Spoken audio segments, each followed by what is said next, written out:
అందరికీ నమస్కారం.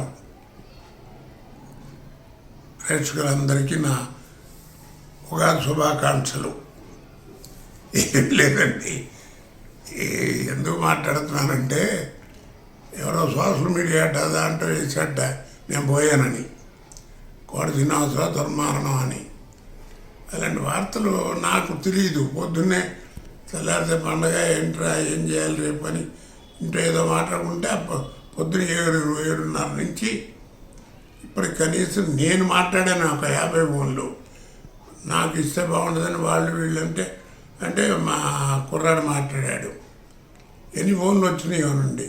అన్నిటికంటే ఆశ్చర్యం ఏంటంటే పోలీసు వాళ్ళు వచ్చేసారు, వ్యాన్కి వేసుకుని ఓ 10 మంది పోలీసు వాళ్ళు.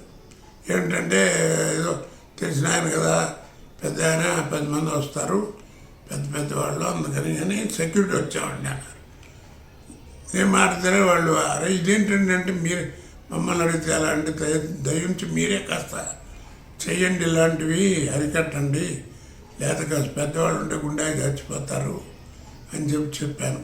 కాబట్టి ఇలాంటి వార్తలు మీరు నమ్మద్దని మనవి చేసుకుంటూ, మీరు కూడా పబ్లిక్ ప్రజలు కాస్త గట్టిగా ఇలాంటి వాటిని రియాక్షను కాస్త ఎవరన్నా తెలియపరిస్తే వాళ్ళకి కాస్త బుద్ధి వస్తుంది. ఎందుకంటే జీవితంలో చండాల పనులు ఉన్నాయి డబ్బు సంపాదించడానికి. ఇది అక్కర్లేదు, మనిషి ప్రాణాలతో ఆడుకోకూడదు. అది.